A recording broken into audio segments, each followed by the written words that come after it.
Ya, itu pertama kali lulus lah. Saya kerja jadi internal audit di grup itu Java, makanan ternak gitu kan. Nah, terus tapi memang passionnya tuh pengen sesuatu yang entertainment. Nah, saya pindah ke SCTV tuh waktu itu. Oh, jadi pernah di SCTV ya? Ya, tahun 2005 ada kurang lebih. Film tuh, mungkin saya kalau sebutin judulnya gak lupa ya sesuatu. Karena kan kita ada film, ada series, ada sinetron gitu kan, ada FTV gitu. Terakhir ini layar lebar kita yang Aku Tahu Kapan Kamu Mati 1 itu horor, terus ada religi Muslim yang Merindu Cahaya The Amstel, itu syuting di Amsterdam, terus ada drama based on true story Until Tomorrow, yang seriesnya ada itu tadi yang ketua ada Selaya dan The Big Boss, kayak The Big Boss, ketua BEM and Secret Wife, sama progresnya berapa persen terakhir. Buat saya ketika saya bisa syuting, terus filmnya untung kan, akhirnya saya dapat duit buat bisa syuting lagi, produksi terus kan. Nah itu tuh saya lagi ngebiayain tuh 120 keluarga gitu. Itu sebenarnya kebahagiaan yang paling apa ya, utama tuh gitu tuh. Kalau saya bisa produksi terus, saya bisa syuting jalan terus gitu. Itu banyak orang yang nafkahnya terpenuhi gitu.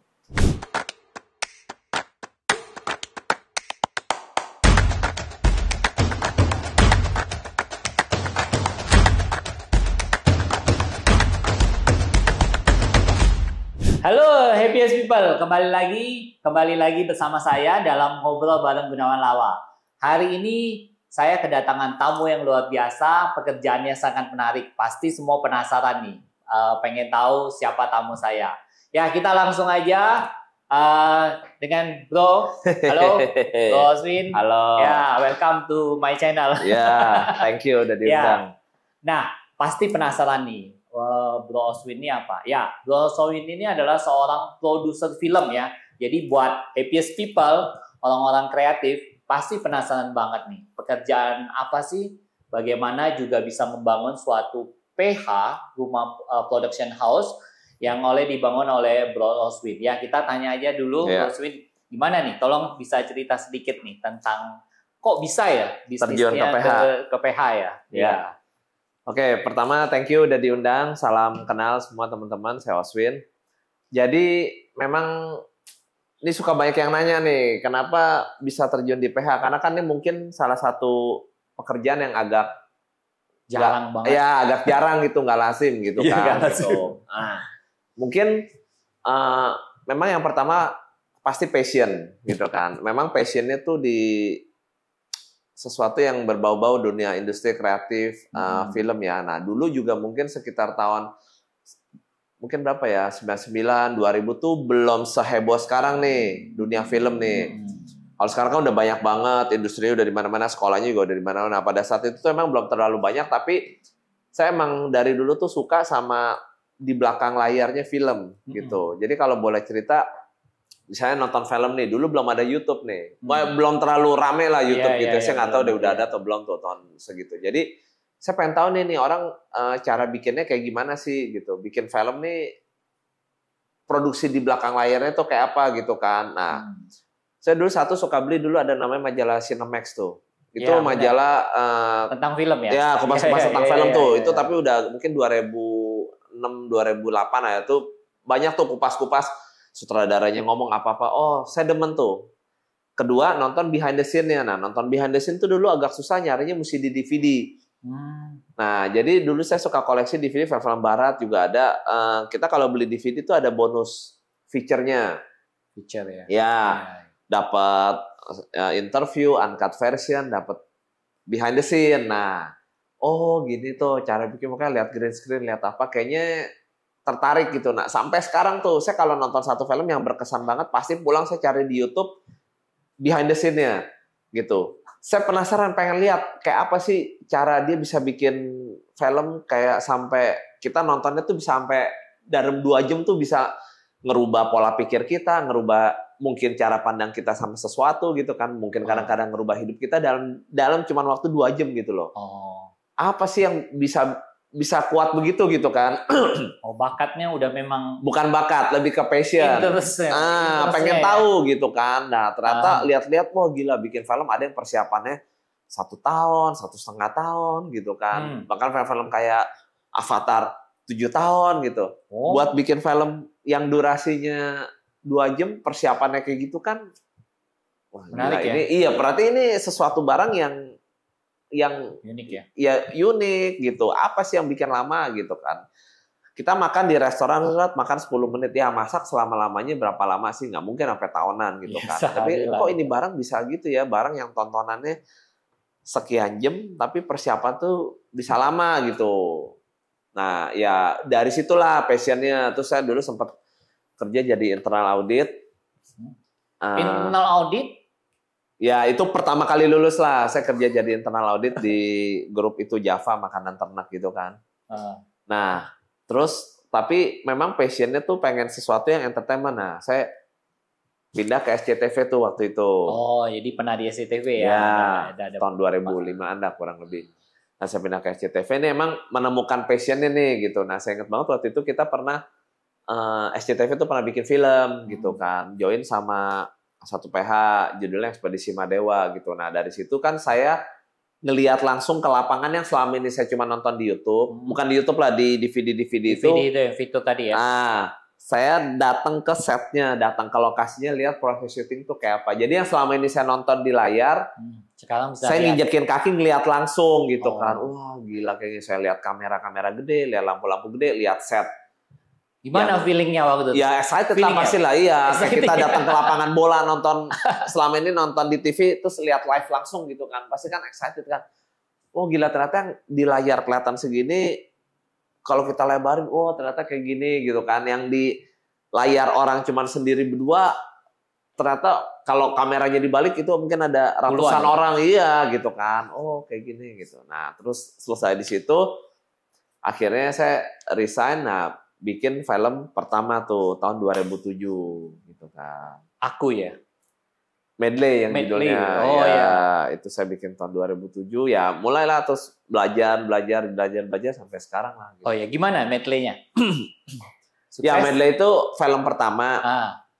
Jadi ya kita join ada beberapa teman berlima gitu kan. Nah itu film pertama, belajar pertama sama-sama.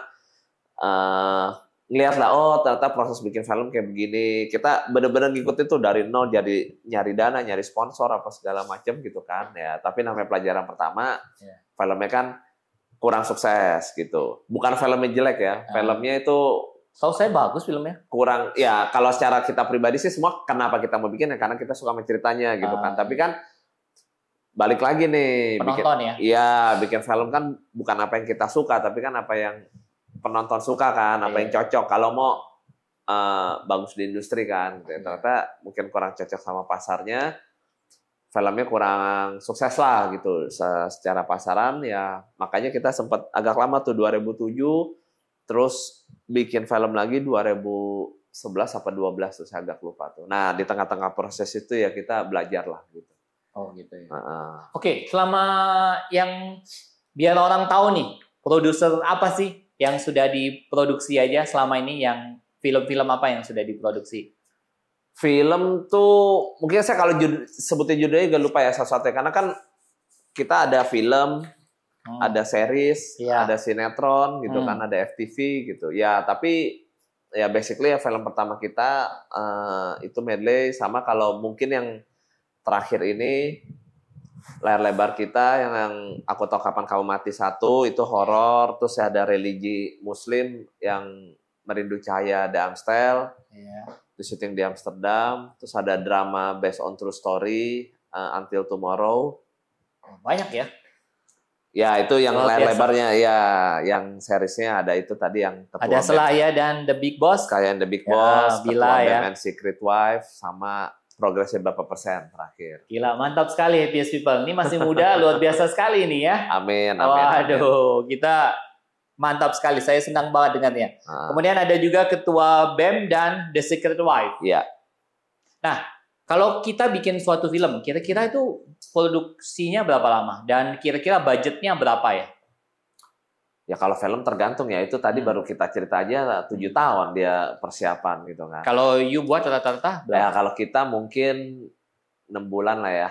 6 bulan lah. Dari pertama kali kita initiate project, yuk kita kayaknya mau jalan ini ya. Mungkin sampai tayang sampai apa ya, setahun lah ya. Gitu, setahun ya? Ya, karena kan banyak teknis-teknis, schedule pemain, develop cerita, tayang, promosi dan lain-lain, mungkin setahun lah gitu ya. Oke, kita kan selama ini kan orang awam lah, apalagi saya ini orang awam banget. Kira-kira ini tantangan terberat nih kalau buat suatu film tuh apa? Kan sebagai produser kan harus banyak ya. Maksudnya mengorganisir, ada sutradara, ada pemain, lokasi, budget, kru. Itu kan banyak banget ya. Kalau saya mikirnya bisa udah kepala pecah aja nih, banyak segitu orang. Tantangan apa ya? Tantangan tuh tiap proses pasti ada ya. Kayak gini kan misalnya dari pertama kali nih kita initiate the project. Itu namanya ada develop praproduksi. Oke, misalnya mau bikin film apa nih? Horor ya? Horor, oke. Misalnya apa? Dari situ aja bingung. Setannya apa? Konfliknya apa? Gitu kan? Karena horor ini udah banyak banget di Indonesia. Jadi kalau horornya begitu-begitu lagi ya pasti penonton bosan gitu kan. Develop cerita. Nah itu aja pasti udah ya ada tantangannya sendiri kreatifnya kan gitu kan. Kan udah bosan horor, orang masuk ke satu rumahnya ternyata dulu bekas kuburan, haunted, ada setannya, terus dia stuck di situ, nggak bisa pulang, akhirnya diteror ya. Maksudnya kalau defaultnya kan seperti itu gitu. Tapi kan penonton sekarang expect-nya lebih dari itu, apalagi nih twistnya apa, itu apa gitu kan. Nah itu kan kita mesti develop, cari. Udah kayak gitu, kedua ya cari sutradara, itu kan juga nggak gampang, cocok-cocokan schedule-nya. Pemain juga susah sekarang, ya kan? Schedule-nya pada penuh, ini bisa, itu nggak bisa, ini nggak bisa, itu bisa, gitu. Itu baru mau proses di tengah-tengah produksi, pasti juga ada tantangan ya, hujan, cuaca, apa segala macam. Tapi kan itu lebih ke sutradara ya, jenderal di lapangannya yang menghandle. Kelar dari situ kita masuk post-pro, editing, trailer, dan segala macam, pasti punya tantangannya sendiri ya, sampai tayang ya. Kalau buat kita sebagai PH, yang paling besar ya adalah gimana investasinya bisa balik gitu. Itu yang paling penting gitu kan. Ya. Apa kiat-kiatnya nih biar misalnya kita buat film udah pengalaman kan ini kan. Maksudnya udah pengalaman banyak.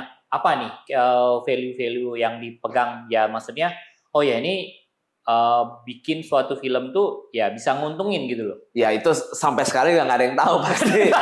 Itu pasti nggak ada yang tahu. Kita juga masih belajar gitu kan. Kayaknya belum ada orang yang nggak tahu ya, mungkin sepengetahuan saya ya, even di Hollywood yang udah rajanya, yang udah patokannya bikin film yang udah pasti untung tuh kayaknya kata-kata pasti itu agak susah tuh gitu ya. Karena banyak faktornya ya. Gimana kita udah misalnya bikin plan sebagus mungkin, kita udah yakin sebagus mungkin, tiba-tiba banyak faktor luar ya, ada COVID, ada regulasi apa yang kita nggak tahu, tiba-tiba Hollywood tayang film apa, wah banyak banget faktornya itu, susah. Jadi susah faktor X-nya itu banyak. Kita duga wah ini film kayaknya sukses nih, ternyata enggak. Kita mungkin agak ini film kayaknya biasa, tiba-tiba sukses gitu. Jadi nggak tahu sih, nggak bisa ngomong, susah. Gitu. Oke, pernah nggak ngalamin apa gitu kayaknya, aduh, pokoknya sulit banget gitu. Kapan itu? Maksudnya mau buat suatu itu kayaknya kesulitan terbesar apa? Ya COVID pasti semua orang ngerasain. COVID ya? Ya COVID kan, karena ada cerita apa pas COVID? Ya COVID pasti buat film kepukul banget ya, karena kan bioskop tutup. Ya itu udah pasti. Kita revenue paling besar film kan di bioskop. Bioskopnya sementara tutup. Ya mungkin kalau hotel pariwisata masih orang karantina apa segala macam masih ada income gitu ya. Nah kalau ini kan bioskop bener-bener 100% tutup gitu kan, nggak boleh beroperasi. Nah sedangkan kita punya stok film, kita punya plan mau syuting apa, kita punya film yang lagi tayang itu kan ada di bioskop semua gitu kan. Itu pasti. Nah saya kan ada satu film waktu itu yang judulnya Aku Tahu Kapan Kamu Mati, itu tayangnya tanggal 5 Maret. 5 Maret tahun 2020.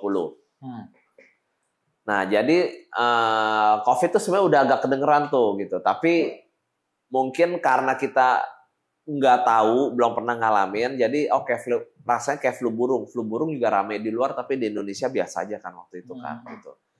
Jadi nggak terlalu worried gitu kan. Nah terus kedua, sebenarnya film ini salah satu apa ya istilahnya, komoditi yang agak anti sama hal-hal seperti itu. Contoh, banjir apa segala macam gitu kan. Orang suka panik. Tapi bioskop rame mah rame aja gitu. Terus pemilu, wah orang pada takut. Kita dengar stok barang apa segala macam takut. Kalau film rame aja gitu kan gitu. Maksudnya sama hal-hal yang kayak gitu tuh hampir kurang berpengaruh sama film gitu. Jadi kalau film bagus mau ada hujan mau ada apa rame aja gitu kan gitu. Nah kalau film kurang bagus, mau suasana lagi tenang, habis gajian, libur panjang, ya kurang aja gitu kan. Jadi film itu sebenarnya agak apa ya, kurang efek sama hal yang kayak gitu kan. Nah, ini juga kita pikir ada COVID gitu kan. Ya mungkin kayak flu burung lah, karena sebelumnya masih rame tuh film. Saya ingat banget ada Dilan. Itu tayang kalau nggak salah 13 Februari apa 13 Februari kalau nggak salah. Masih bagus dapetnya 4 juta penonton apa berapa gitu kan. Padahal Februari loh, COVID kan udah dari Desember kan. Iya. 20-an Februari deh. Tim pergi ke Amsterdam tuh syuting. Saya ikut awal-awal. Nah, pada saat yang bersamaan kita lagi promo Aku Tahu Kapan Kamu Mati. Iya. Itu kan karena tayangnya 5 Maret ya, dari 5 Februari kita udah mulai roadshow tuh.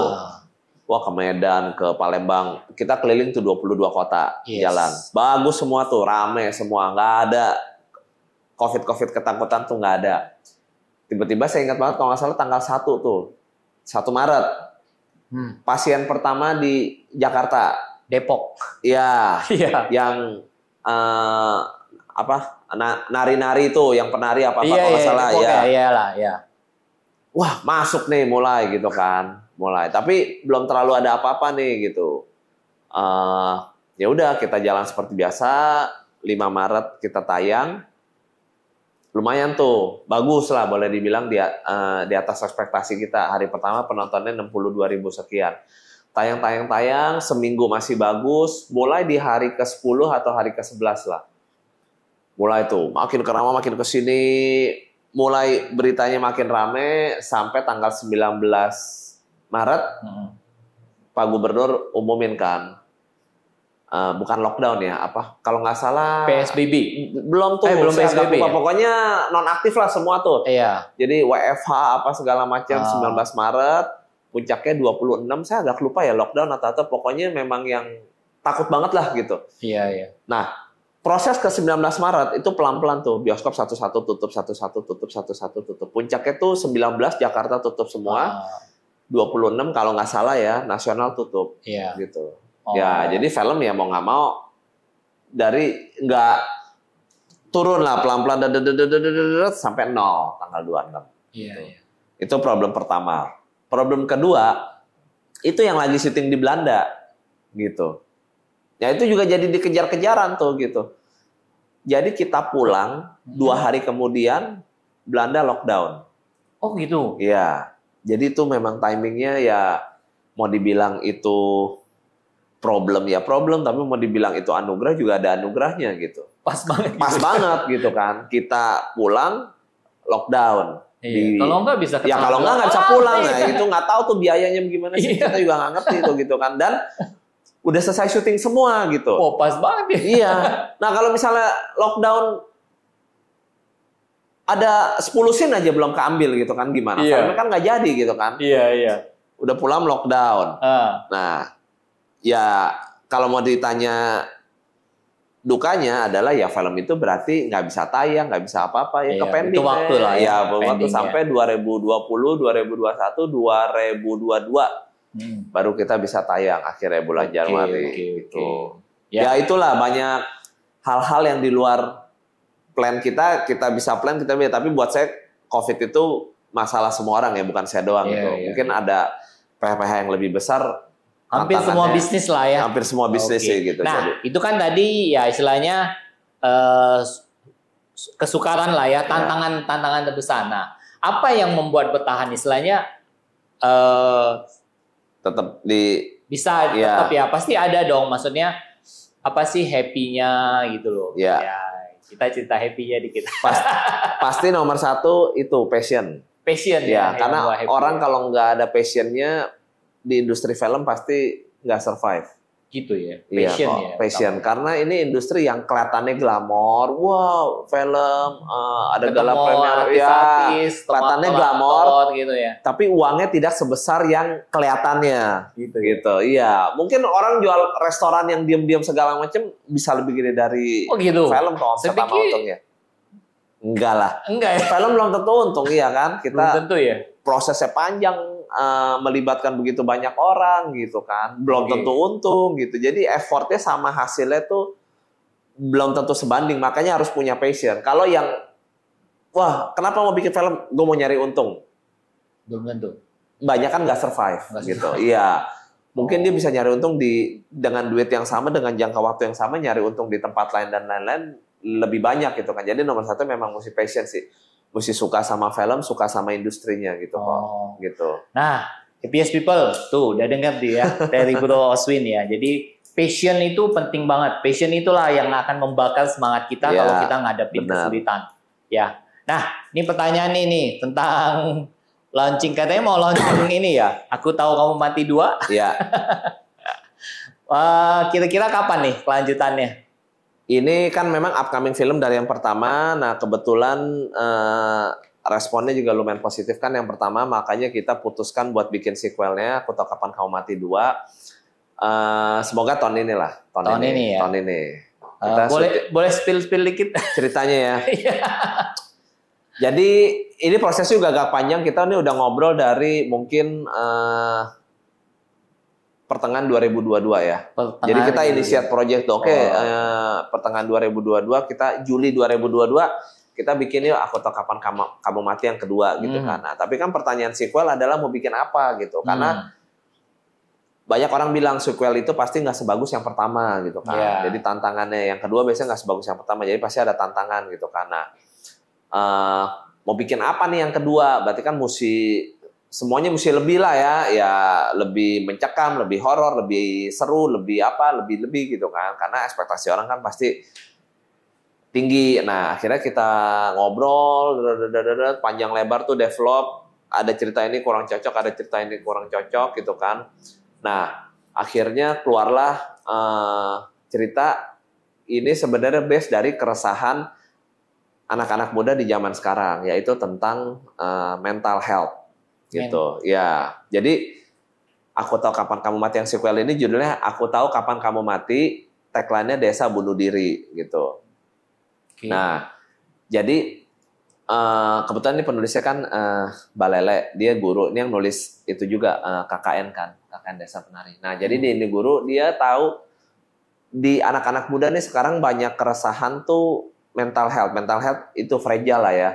Diomelin dikit merasa wah gua kok nggak berguna nih gitu kan, orang tuanya sibuk atau apa ya, lebih fragile yang berujung akhirnya bunuh diri gitu. Ya, hidup nih buat apa sih sebenarnya gitu, ngapain kita hidup kalau ujungnya juga mati gitu kan gitu.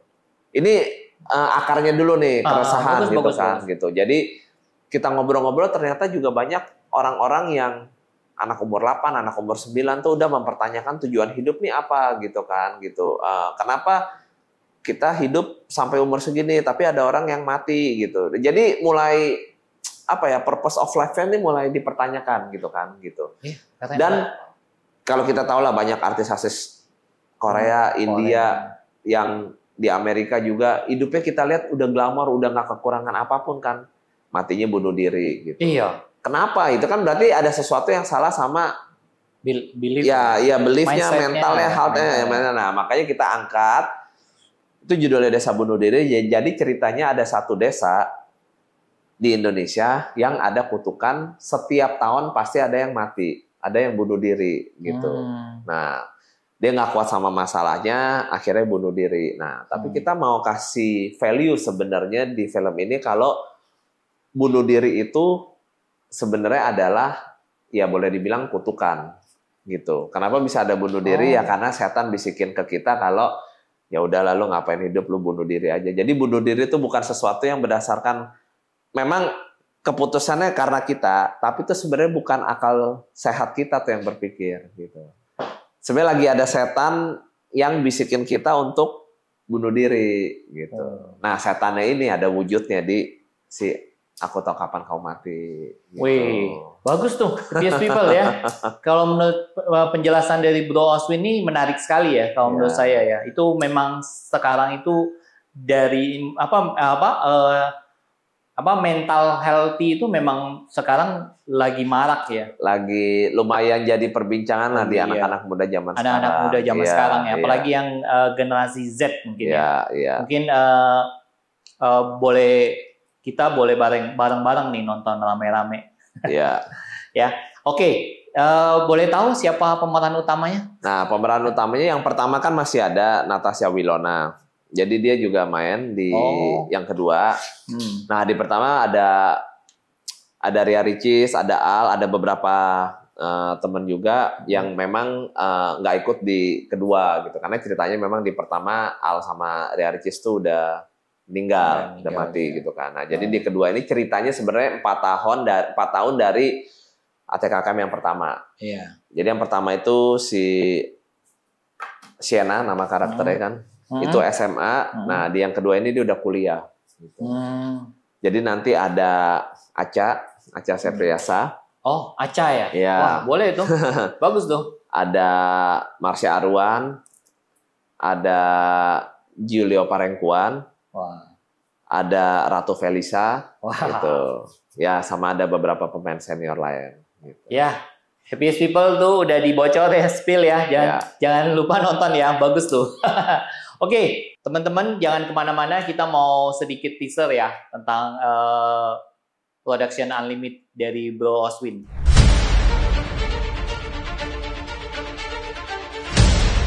Pak Wisnu bilang, Centauri Sport bakal tetap diadain.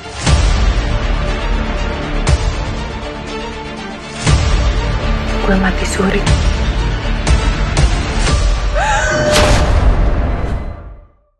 Nah, Happiest People tadi kan kita udah dengar nih spill-nya tadi Aku Tahu Kapan Kamu Mati 2.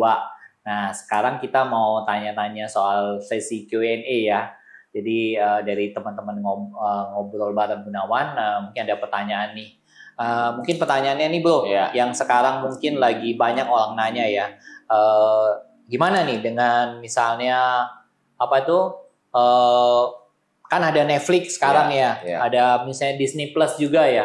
Bagaimana nih persaingannya menurut dari PH ya? Iya.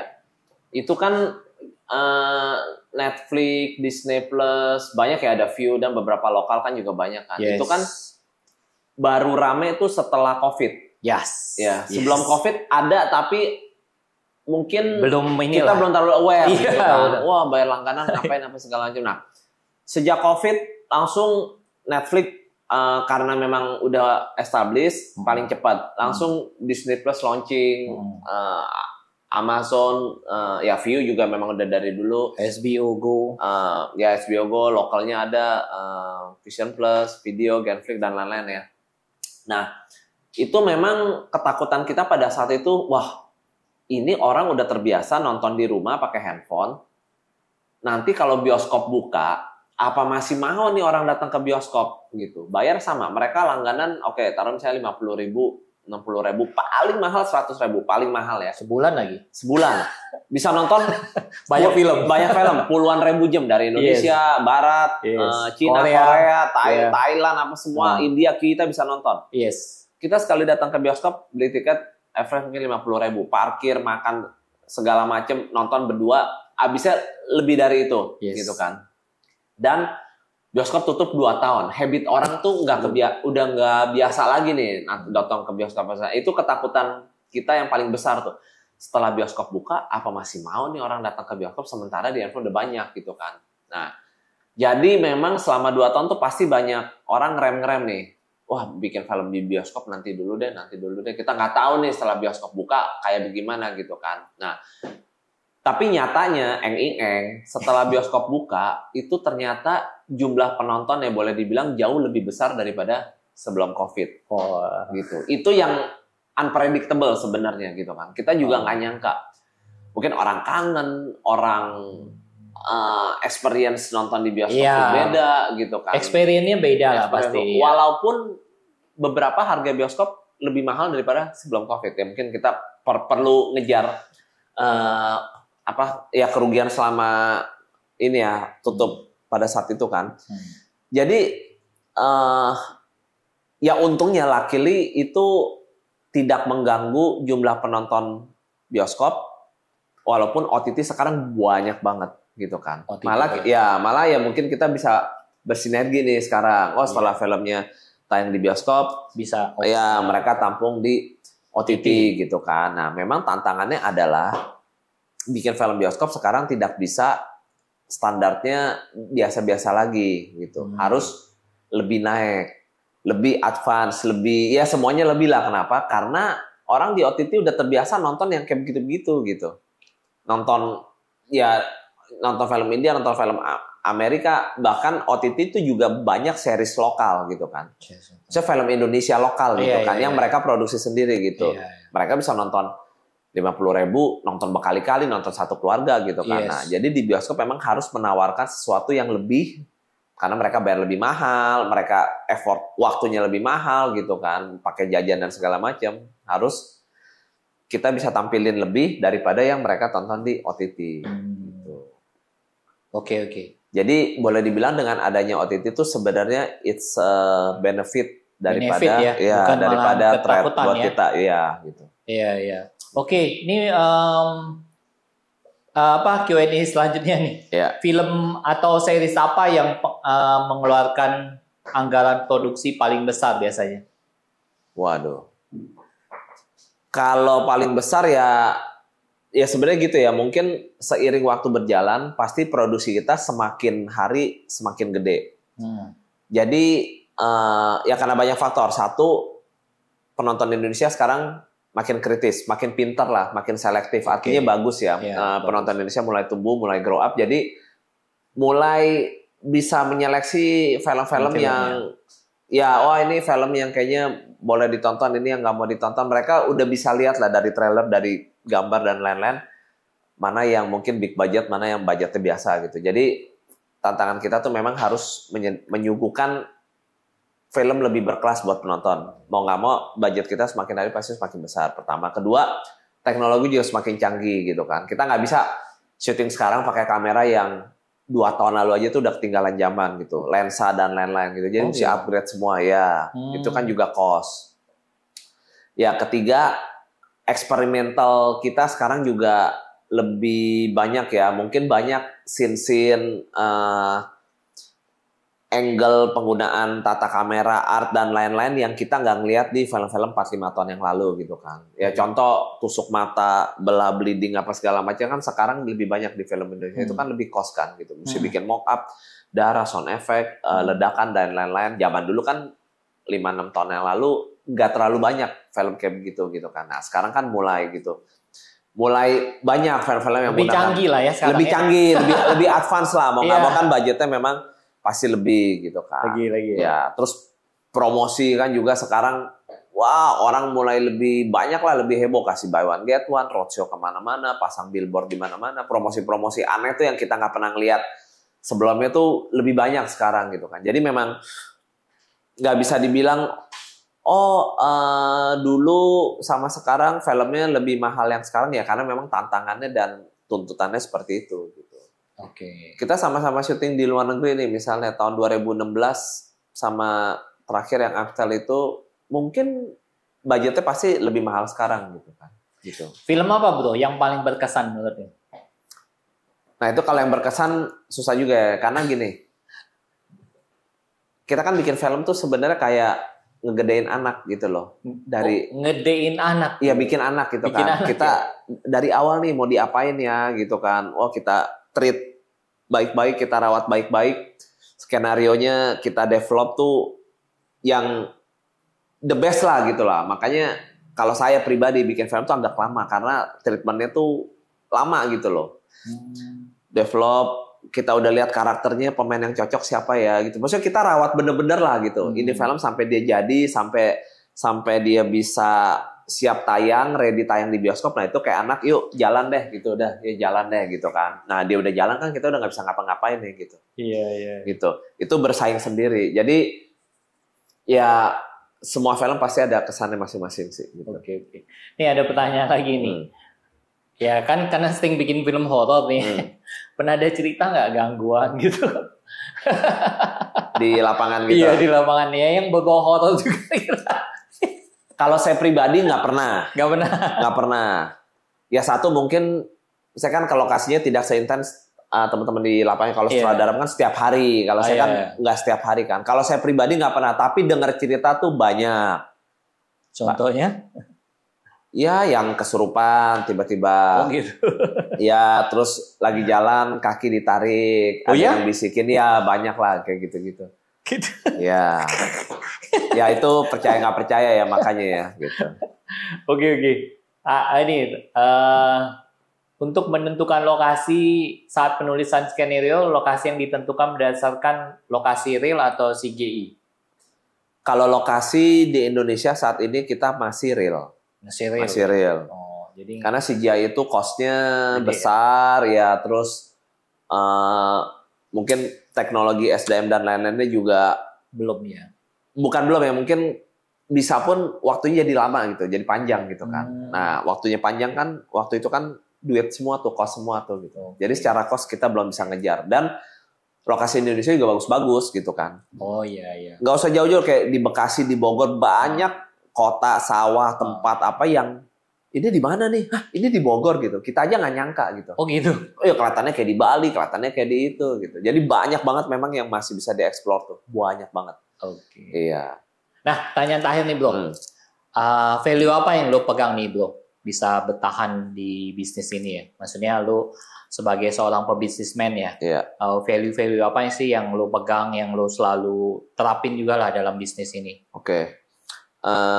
Ya kalau yang pertama pasti passion ya. Makanya kalau ditanya, sampai kapan nih bikin film apa segala macam, ya sampai selama passion saya ada nih gitu kan. Gitu. Karena kalau balik lagi kalau nggak ada passionnya, bikin film nih kayak apa ya, pressure gitu. Wah capeknya apa segala macam itu nggak sebanding sama yang kita dapetin. Jadi pertama tuh mesti ada passionnya. Nah kedua, memang menurut saya ini bisnis yang blessing buat orang. Karena gini, sekali kita bikin film, itu ngelibatin banyak orang. Bisa 80 orang, 100, 120 orang gitu kan. Gitu. Nah, walaupun itu freelance ya sebenarnya, bukan in-house kita gitu kan. Tapi beban saya adalah ketika saya nggak syuting, itu 120 orang tuh, ya mereka bisa nyari kerjaan tempat lain sih, tapi jadi boleh dibilang mata pencariannya berkurang gitu kan. Gitu. Nah, buat saya ketika saya bisa syuting, terus filmnya untung kan, akhirnya saya dapat duit buat bisa syuting lagi, produksi terus kan. Nah itu tuh saya lagi ngebiayain tuh 120 keluarga gitu. Itu sebenarnya kebahagiaan yang paling apa ya, utama tuh gitu tuh. Kalau saya bisa produksi terus, saya bisa syuting jalan terus gitu. Itu banyak orang yang nafkahnya terpenuhi gitu. Nah contoh, saya waktu itu ada dapat satu sinetron kan. Kita jalan tuh 125 episode. Nah itu kan 125 episode kan berarti hampir 4 bulan tuh. Jadi banyak yang setelah bungkus tuh bilang, Pak makasih ya, anak saya bisa kuliah. Gitu. Padahal maaf nih, anaknya tuh berkebutuhan khusus lah. Ya. Tapi akhirnya bisa lulus kuliah. Ada yang bisa beli rumah. Ya, ada yang bisa pergi haji. Umroh gitu kan. Bisa pergi haji gitu. Jadi banyak saya dengar-dengar gara-gara sinetron ini nih gitu. Dia bisa ini, bisa itu, bisa. Nah, itu kan kita dengarnya gimana gitu kan gitu. Jadi ya itu kayak win-win ya. Saya dapat sinetron, di sini saya ada dapat keuntungan, tapi di satu sisi ini juga bisnisnya buat mereka tuh bisa berkat ya jadi. Berkat buat mereka gitu kan. Gitu. Jadi saya bisa ngeberkatin mereka dari duit pekerjaan saya gitu kan gitu. Nah itu yang yang buat saya tuh kebahagiaan yang paling utama tuh kayak gitu bisa ngelihat wah si ini hidupnya berubah tapi bukan saya punya duit saya sumbang mereka, bukan gitu, tapi memang mereka kerja gitu kan, saya juga ada proyek buat mereka, proyeknya panjang gitu kan gitu. Nah, mereka bisa dapat ini, dapat itu gitulah. Oh, gitu. Mantap ya. Oke, mungkin pertanyaan terakhir nih, Bro. Iya. Lo pengen diingat sebagai apa nih, Bro? Ya orang baik aja lah. Gampang itu. Orang baik aja deh. Orang baik ya. Orang baik deh. Baik itu kan semua ya, jujur apa segala macam gitu Iya. kan gitu. Orang baik lah, jangan yang kayak serakah, greedy, wah penipu apa itu, aduh amit-amit ya. Gitu ya. Ya orang baik aja deh pokoknya. Gitu. Ya, luar biasa sekali. Terima kasih Bro Oswin. Thank you, Luar biasa, sama-sama ya. udah diundang. Guys, Happiest People tetap stay di channel ini ya, subscribe, like dan komen biar channel ini selalu berkembang. Happiest People bisa support kita terus ya dengan cara subscribe ya, dan juga komen juga, dan juga hidupkan notification-nya. Oke, terima kasih untuk waktunya. Thank you. Terima kasih Bro. Thank you. Yo. Thank you udah diundang. Ya. Siap. Oh ya, dan satu lagi Happiest People, jangan lupa untuk nonton film Aku Tahu Kapan Kamu Mati 2 yang akan dirilis di Mantap. bioskop terdekat. Thank you. Oke.